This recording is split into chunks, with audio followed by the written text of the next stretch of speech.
There's honestly nothing more important than taking care of yourself, because if you're not feeling your best, you just can't be your best. Sambucol helps you feel your best with powerful immune support powered by nature's superfruit, the black elderberry. So I know a couple of weeks ago, well, actually a month or so ago now, I was not feeling my best. I knew that I was going to be traveling, and I knew that I wanted to keep up my wellness routine, but I didn't want to pack a ton of extra supplements, so I knew that I just wanted to make it quick and easy. So introducing Sambucol. Not only do their products come in a variety of different modalities, they've got the drink powder, which is what I traveled with. They have their effervescent tablets, their chewable tablets, and of course their capsules if you want to keep it simple. We love their gummies. We love the instant drink powder. It was super easy. I brought it on a plane. I brought it with me to Boston, and I actually even used it as a little bit of a hot tea at night. So the black elderberry has so many antioxidants. It's really great and rich for immune support naturally. I'm so excited to partner with Sambucol. Right now, you can get 15% off of your next order of $9.99 or more at sambucolusa.com. Use the code HOTTER15 for a discount. Again, that is 15% off of your next order of $9.99 or more at sambucolusa.com. I highly recommend the black elderberry flavored fizzy drink powder as well if you are traveling. I also really recommend the gummies, especially if you've got kids in the house. You make it fun, make it easy, keep it in your medicine cabinet, and you just pop one every morning for a little bit of support. It's not something that's just going to prevent all of these colds or sinus infections. It's actually just there to support your natural immunity, right? So incorporate this into your wellness routine. You can get 15% off of your next order of $9.99 or more at sambucolusa.com. Use the code HOTTER15 at checkout. Thank you so much for sponsoring today's podcast.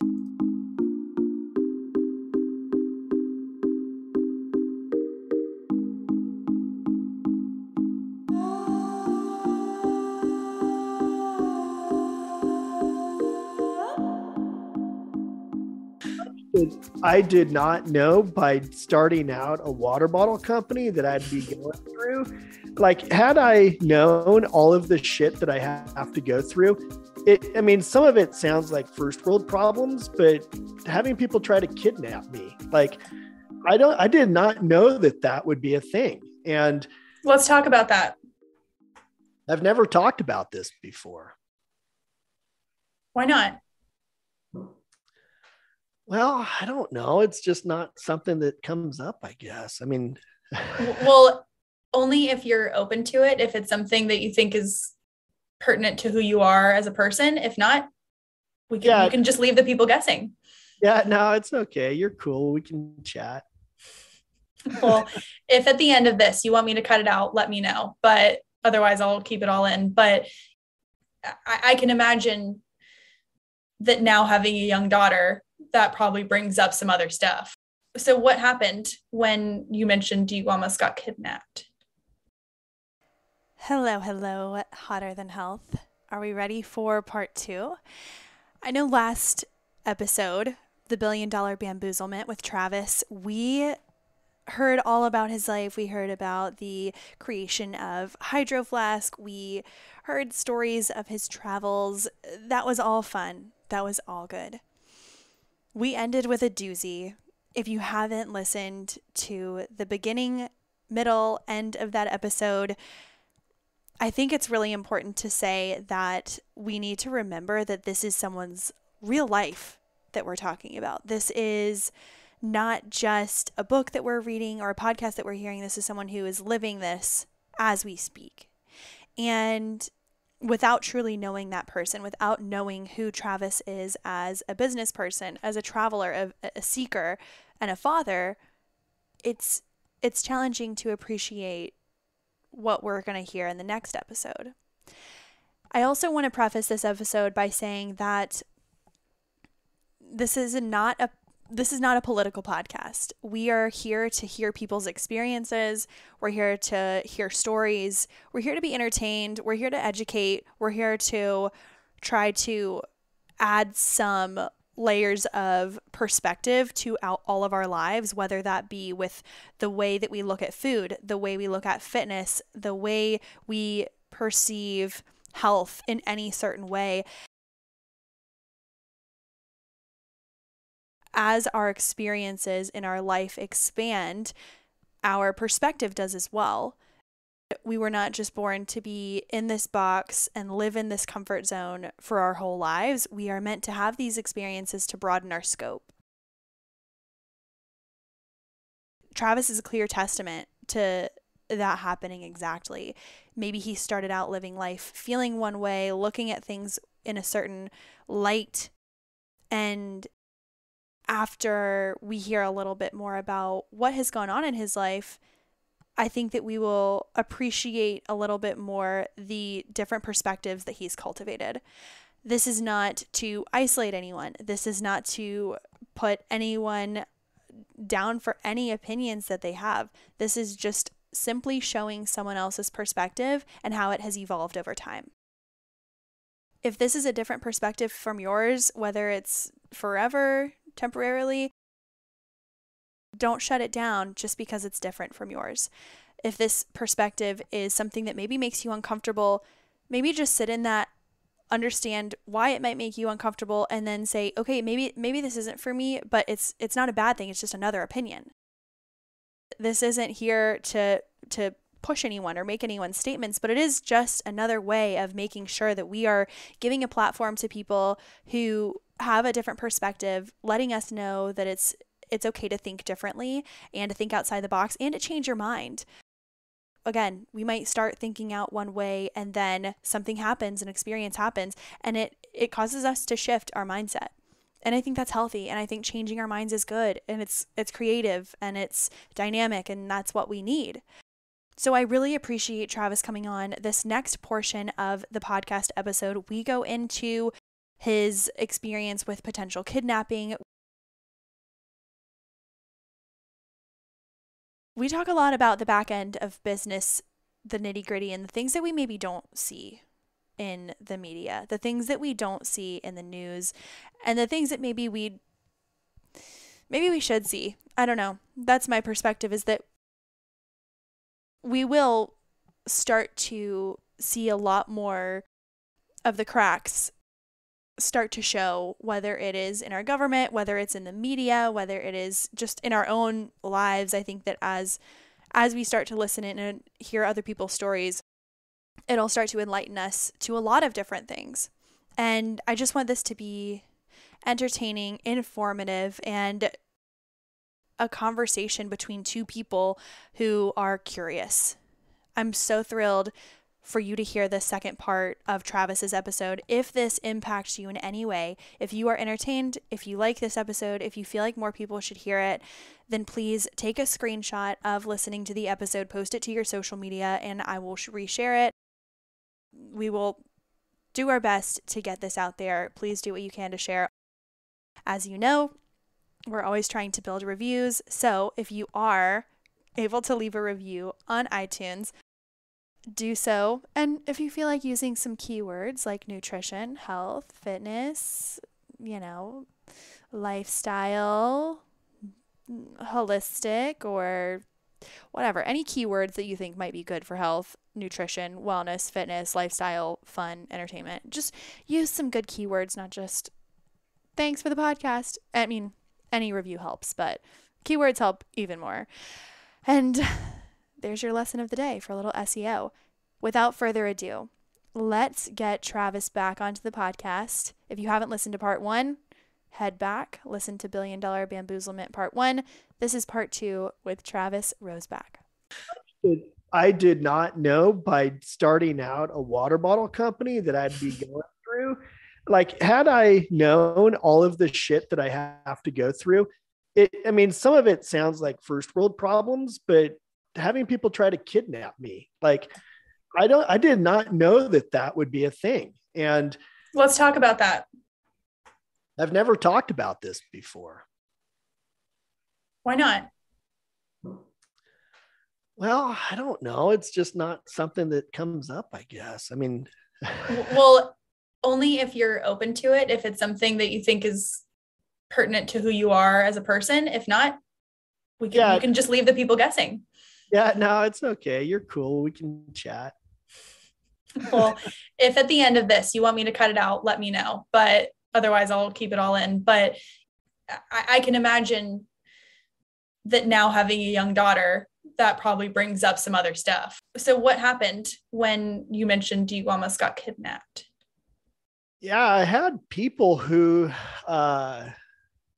basically, long story short, it was a couple. There was a man and his wife, and they were sent from, I don't know, which I think is kind of the scariest part of it, to come in. And first they tried to lure me. Uh, I'm a grown ass man. Like, you can't just lure me with alcohol and stupid stuff. Like, that doesn't, that not a good way to try to get me. And then they had weapons, and they tried to get me into their van thing. And luckily, I had a shotgun with me. Like I said, I've got property. I live out in the woods. And so, I mean, we had cougar and bobcat and saw some Bigfoot tracks and stuff like that. So I'd keep my shotgun with me, and thank goodness I had it close at hand. And I made it pretty clear that wasn't going to be happening. And I've spent a lot of time, I mean, throughout the years at the, like I said, like, people really would get picked up from the federal marshals all the time in St. Croix and in the islands. And having the fence company, I worked with some pretty hardcore essays, and so I've seen some shit. And so I'm not really, and I've been to a lot of third world countries, and I used to drink. And so I used to go to these like rough and tumble bars in these third world back alleys. So like, I wasn't like his physical size, and he like had quite obviously just been released from prison, and she looked like she had as well. And they were rough. And,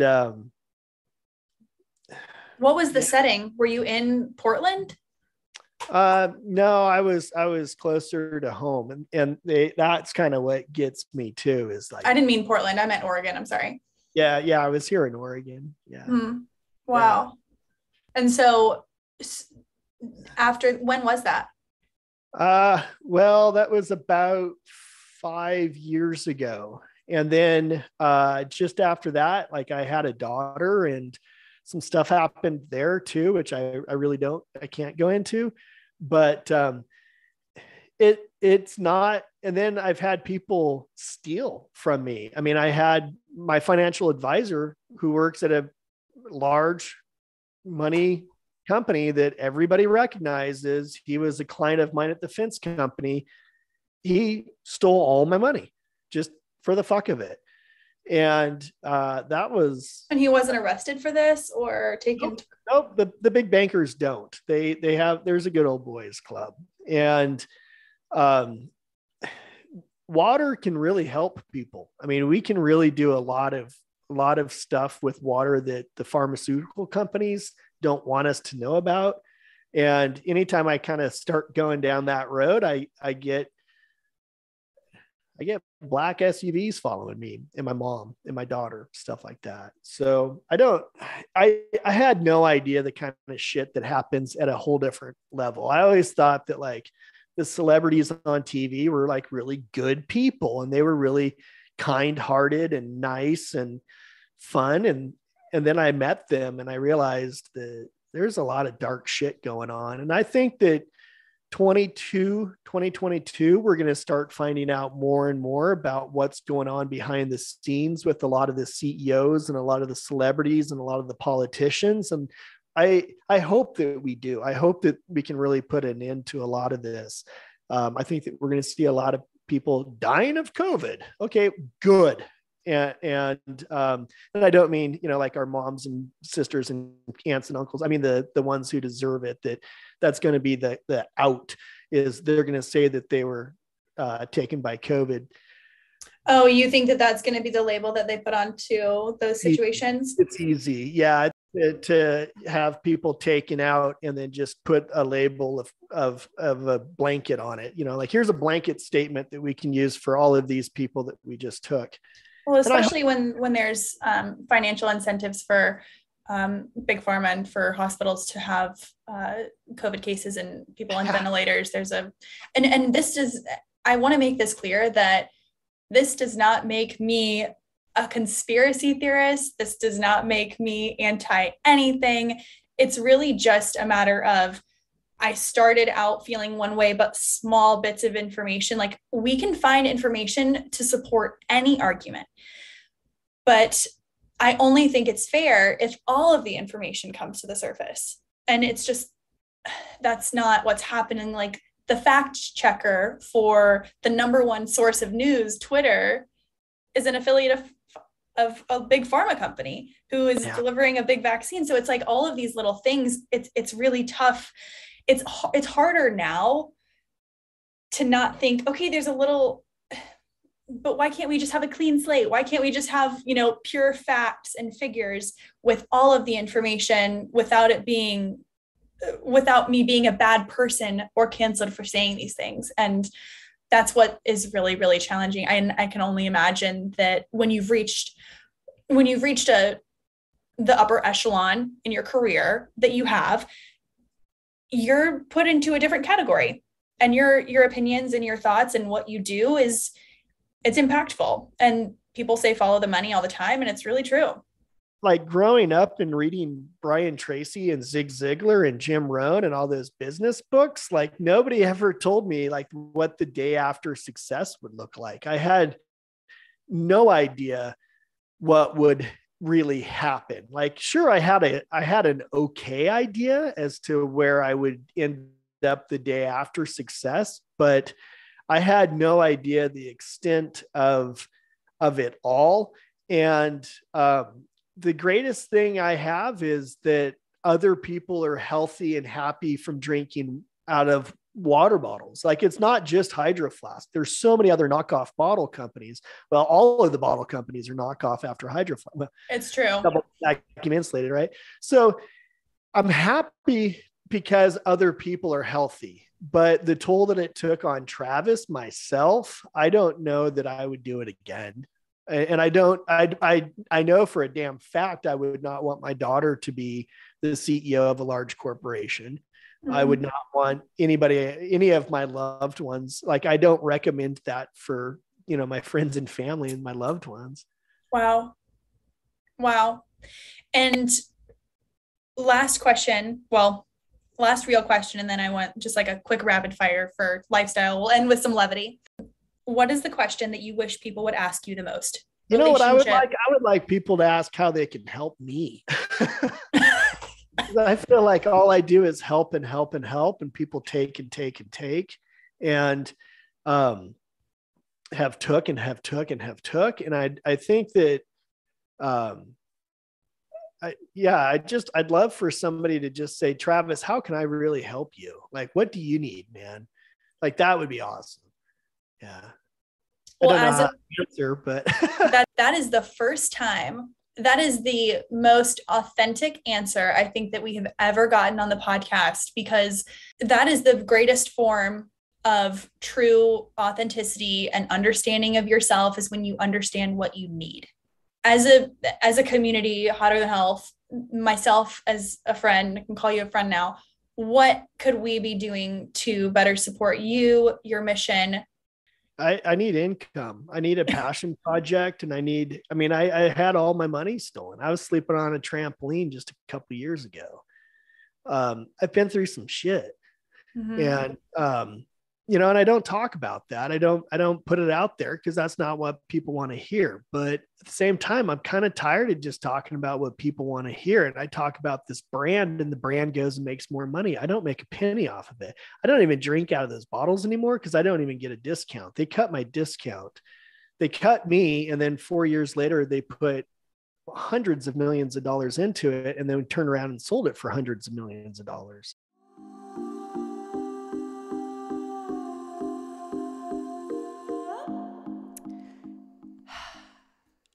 You know what that was. That was the beautiful, refreshing taste of Organifi's red juice. So Organifi is on a mission to make all of the benefits of juicing and nutrients and adaptogens more accessible. That's why my two favorite products right now are the green juice for the morning. I take that right before my coffee in the morning, or my decaf actually. And then in the mid-afternoon, right before I go for a walk, or if I'm feeling a little peckish, snacky, and I know that it's actually just my blood sugar, or if it is just kind of I want to sip on something that has a good flavor, then I will do the red juice powder. It is focused around the beetroot, really great for adding that nitric oxide. It's so good as a pre-workout, so ditch all of the BS super processed, added sugar, added ingredients of the pre-workout that you have right now. Highly recommend this, even if you're not working out, just as a nice little added energy boost throughout the day. So you can check out all of Organifi's products at Organifi.com using the code HTH for 20% off. That is more of a discount than you'll get anywhere, whether it is in a store, whether it is online. It is the biggest discount that you'll get. So highly recommend checking it out if you're switching up your protein powders. The tub that you get is huge. It is glyphosate residue free, which we will talk about in upcoming episodes. Teaser. But make sure you're checking out Organifi. If you haven't pulled the trigger yet, now is the time. Organifi.com. Use the code HTH or just /HTH when you go to Organifi.com. Check out the green juice and the red juice. They are my absolute favorite. Also, Jake, I can see you hiding them in the tall cabinets, and I am coming for you. Not cool. Check out Organifi.com. Use the code HTH for 20% off at checkout. Thank you so much for being a show sponsor today. People want to take charge of their health and wellness. They're seeking and striving to do all the right things for their body and give it more energy, better sleep, better sex, a healthy immune system, and they just want to improve their overall personal performance. Who doesn't? So they can continue doing all the things that they're doing and hopefully get the right results. Or they can take a look at what is happening inside of their body using DNA, using blood, and using actual data. So introducing Inside Tracker. Inside Tracker is the ultra personalized performance system that analyzes data from your blood, DNA, your lifestyle, and a personalized fitness tracker to help you optimize your body and reach your health and wellness goals. All right. So this is not a one-size-fits-all program. It's not even really a program. This is basically someone's coming to you, taking some of your personal information, i.e. your blood, your DNA, your body, what you're providing to the world and what you're actually looking to focus on.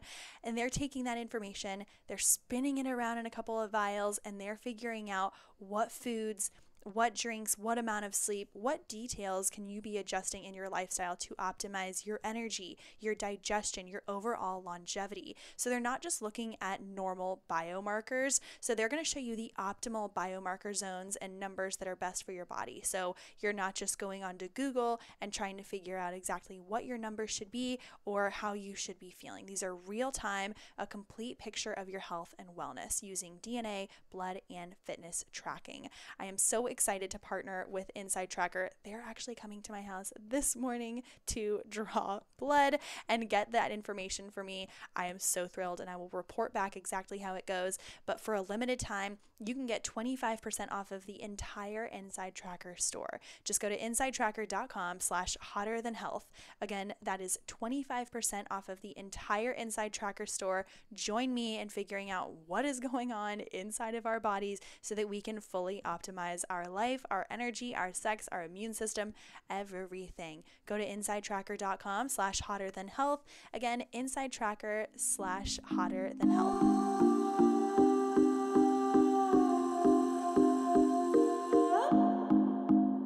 So you are no longer affiliated with the least bit. Like I'm constantly living in a state of low-lying fear that I'm going to get a cease and desist letter that I can't even talk about the company that I started. That? Yeah. Didn't see that one coming. Wait. I'm glad you're sitting down. But yeah, I mean, and again, this is shit that I had no idea. Like I had no idea how corporate espionage was real. I had no idea that professional muck rockers would come in and just cause cancer and have ulterior motives.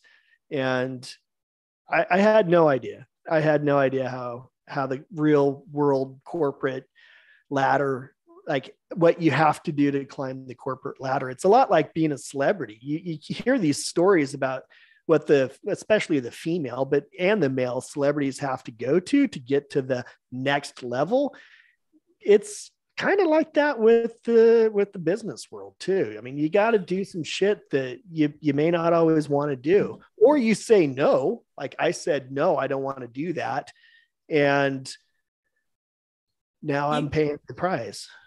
There's so much affiliation though. Anytime you Google your name, anytime, even the Tumalo group, the group that you currently run that helps entrepreneurs start their businesses, whenever you look up your name, it's still Hydroflask. And I don't even want to say it out loud anymore. I don't want to give it any more gusto. Yeah. So what do you feel about that when you see your name still associated? Does it make you think, God, I learned a lot? Or does it make you frustrated or sad?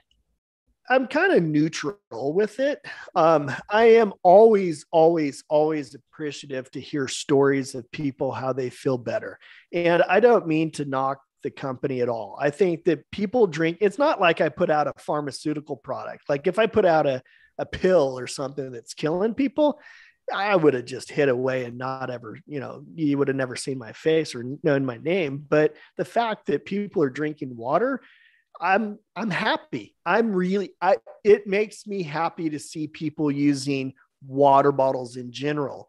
And I can tell a lot about the person by what brand, what color, what stickers, is it a straw or not a straw?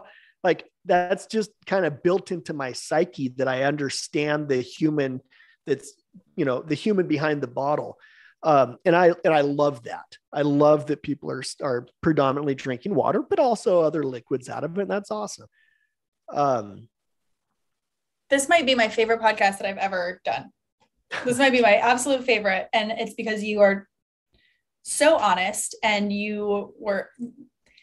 thank you for all of this. I'm tired. Truly. I'm tired of, it feels like I have to put on a mask, it's like I have to get up on stage and tell a story that inspires people to go out and do great things. But really, I mean, doing great things is having great kids and spending time with your spouse and spending time with your family and spending time in the community. That to me is way more applicable than starting a large, big ass company, which is difficult. It's, and it's not always practical. It's not always realistic for people. It's kind of a fluke that it happened. I mean, there was a lot that went into it that makes it not just luck and not just a fluke, but same time, it kind of is. Yeah. And I think that it is really rare to have someone who has reached that level in their company say that, because at the end of the day, people want their glory. People want people to know, hey, I worked my ass off. I didn't sleep. You were in the warehouse when you had pneumonia or something. You were working day in, day out on this. And so you want people to recognize that this didn't just happen on accident, but there could have been one connection that set it off. There could have been like that one woman at the farmer's market was having a really good day. She said, fuck it, come on in. Like all of these little things can be serendipitous. And I think that you saying it out loud, that there is a third wall that I think is going to start to come down in a big way, not just with big pharma, but in celebrity, in financial. I think that we're starting to find out, and I think that the wall is crumbling. I think that the curtain's being pulled back and the truth is being revealed. And I think that we're right at the precipice, right at the cusp of that really happening. And I really hope, I have hope that we're all going to be good. And like, we're going to be doing really well here before too awfully long. And that the old archaic powers that be aren't going to continue their diabolical plan to continue with the way things were. And I've met a tremendous amount of people who are known as celebrities back from the dive days and from the flying days. And then after Hydroflask days, I've met a lot of people. And I think that there are a lot of actual celebrities, and I'm not going to include myself in that category, but I think there are a lot of celebrities who are really tired of this also. And, I also know that a lot of the good ones that are also trying to stand up, they're being suicided. And so I always have that in my mind as well. Like, I am not suicidal. I'll tell you right now. I have a good life. I have a daughter, and I am not suicidal. We look at the social media, and the social media encourages the happy, joy pictures, the artificial fake life. We only want to post the happy side of things. And so then what do people see? They only see the happy side of life. And we could go on for hours about that topic, but as a society, I think that our society has an illness, a sickness, and I think it's been propagated for a long time, and we are so deeply living in it that some people will never realize it, and some people will never wake up to it. Other people I see are starting to, and I think that's really healthy. I think that recognizing a problem,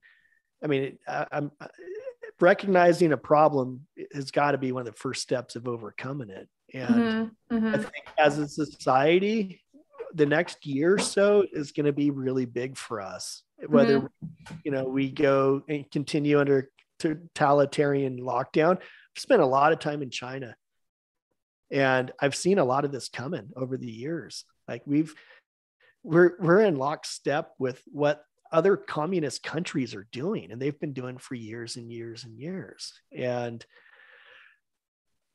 I don't know. I don't want to go down that path either, but to talk about vegetables and smoothies and stuff like that. I told you in the very beginning of the podcast, I was like, we go everywhere here. And I just follow the bubbles where they go.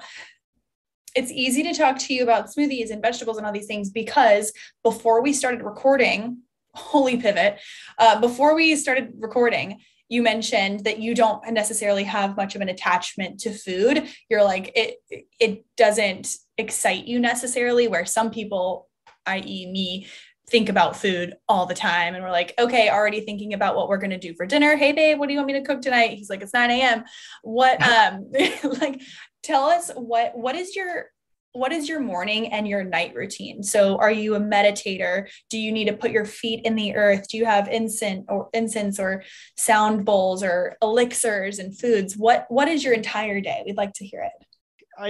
I spend a lot of time eating food that other people prepare. And I recognize that that's not the best for me. I know that I need to take a more active stance on my diet and my nutrition and my life in general when it comes to like certain topics like that.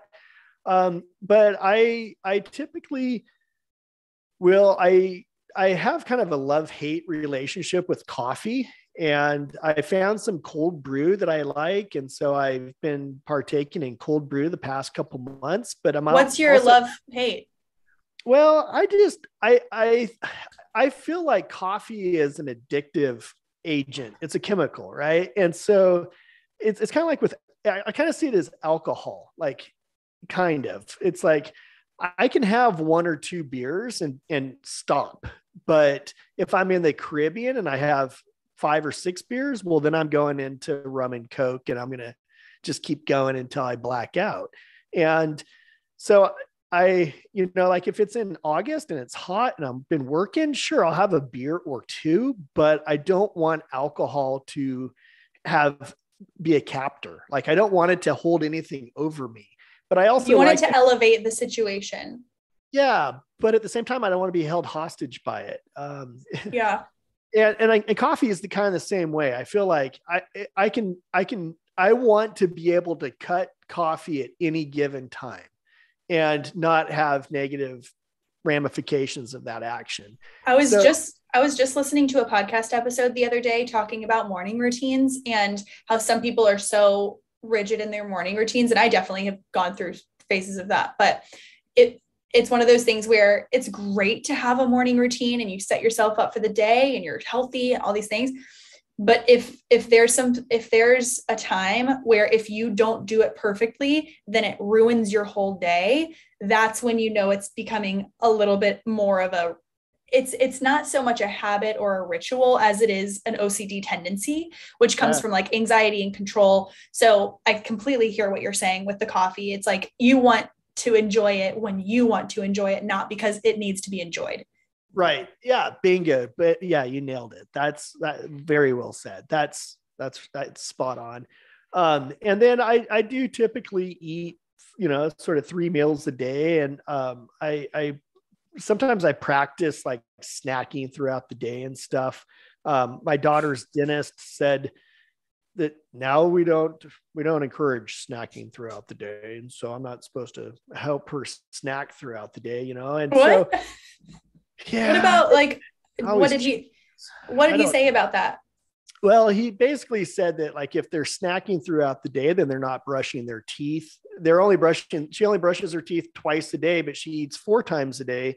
Well, there's half the day that she's eating food that she's not brushing her teeth. If people just want to sell more toothpaste. And so then I go back to that. I'm like, yeah, okay. And you're also going to want to put fluoride in her toothpaste and the, so yeah, I take it kind of with a grain of salt. But I do find that I don't know if this is necessarily like a daily routine or anything, but I do find that if I am in any given situation and I'm feeling kind of angsty or kind of like unsettled or uneasy, that I try to physically move myself out of that physical location. Like I try to even just go outside, 10 feet, or if I can't go outside, I go 5 feet. If I'm on an airplane, I'll walk to the front of the airplane.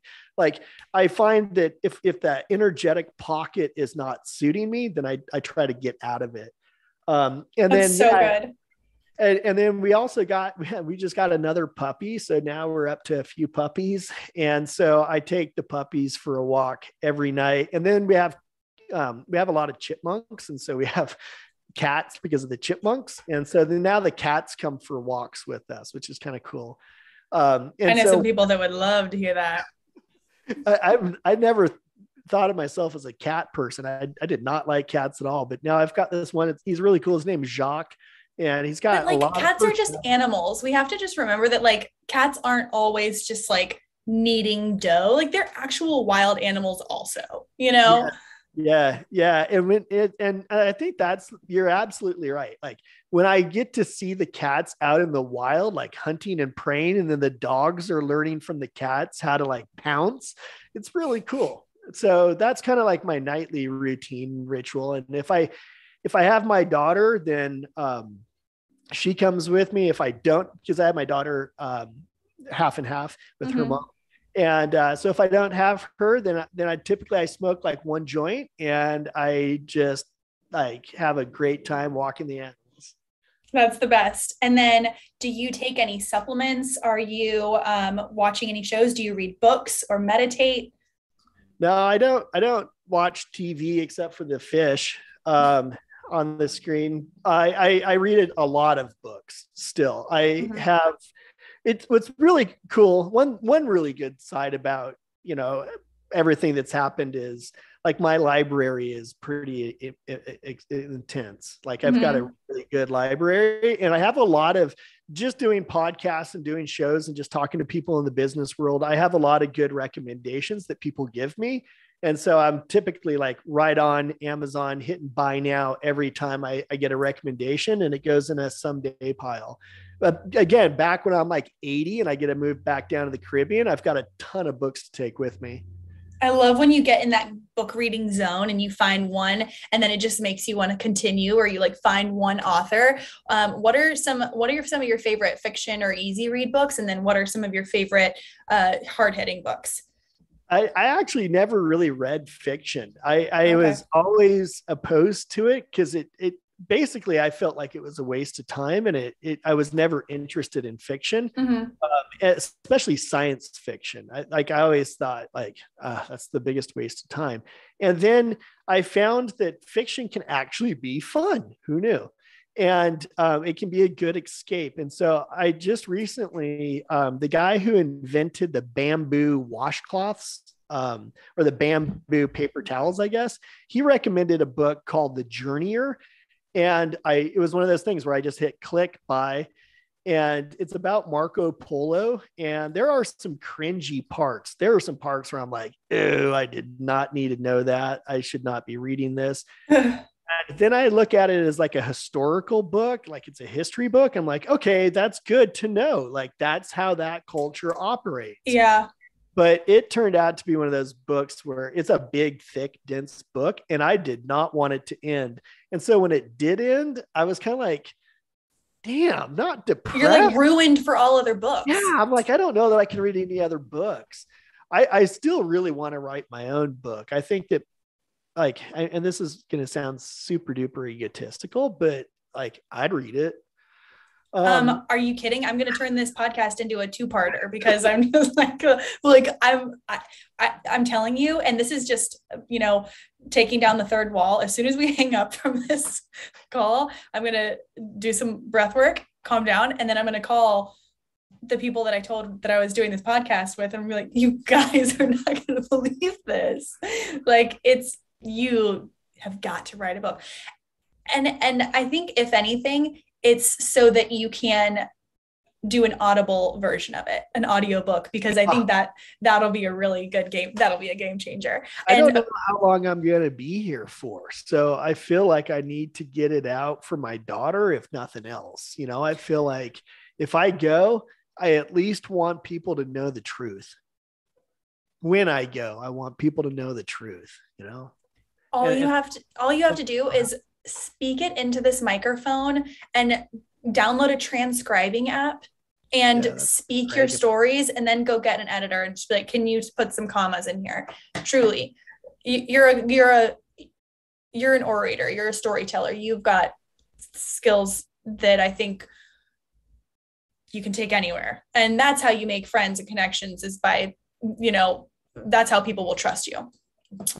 I really appreciate that. And I guess that looking back at my life and looking at like, I'd be 18 years old and I'd show up in a foreign country where they don't even speak English. I'm like, who knew they spoke French in Tahiti? I did not know that. But the only way to get by is by talking to people, and asking for help. And, this is well before we could have Googled it, and before I had a GPS take me to a hostel, I had to talk to people to find the hostel to get to get sleep, or I had to find the market. Well, so that's interesting. I never really put that part of my life together. Like all of my international journeys, especially at a young age and by myself, like how big a role they would have played in the rest of my life. I'm a firm believer in the gap year. And I don't think that anybody should go straight from high school to college. I think that they should take a year off and go travel the planet. And I think that now, they're trying to take that away from us, and it may not be the best time to do so, but it might also be the best time to go because there's less people. Like what a great time to check out places where there's typically a fuck ton of people. I studied abroad a couple of times, but I never did a gap year, which I hugely wish I had, but that's why traveling is a priority for me now. But having a gap year between high school and college makes all the difference between whether or not it's sustainable or viable, as compared to after college, when you have this pressure to pay off your student loans and go with what everyone else is doing. Like for me, I wish that I had gone before college, because I didn't want to go to college. I was never excited about it. I got into a couple of schools. I was like, I guess I'll go here because my mom went here. Like I genuinely was like, what's the cheapest school? And so I went there, and I was like, I don't even like this. And so I found all my joy after college. It was a dark time for me, but I wish that I had gone in between high school and college so that you could use those experiences in college, but you don't have to worry about accruing all this student debt while you are also trying to save up for a trip around the world. Right. Yeah. Well, and a lot of the gap year people that I met, traveling, they were taking the gap year to find themselves also. What do I want to do? Just because I thought I wanted to be a vet all growing up, do I now want to be a vet, or am I more interested in history or English or who knows what else? And so I always saw that as a big benefit of the people who went to gap year and then on to college, was they got to find out more about themselves, especially traveling internationally. I think that's the best way and the best time to learn about ourselves, is to put ourselves in a foreign land. And then really that shakes up everything we thought we knew about, comfort and ourselves. And things like that. I completely agree. You get yourself out of your own social construct, and then you're in completely foreign land. You're like, no safety net, no nothing. And that's a whole nother story. We'll have to do a few more episodes. I just want to say thank you so much for your time. And this has been more valuable than I ever expected. I know that everyone listening has gotten something out of this, and to make it a two-parter so that we can squeeze a little more out of you.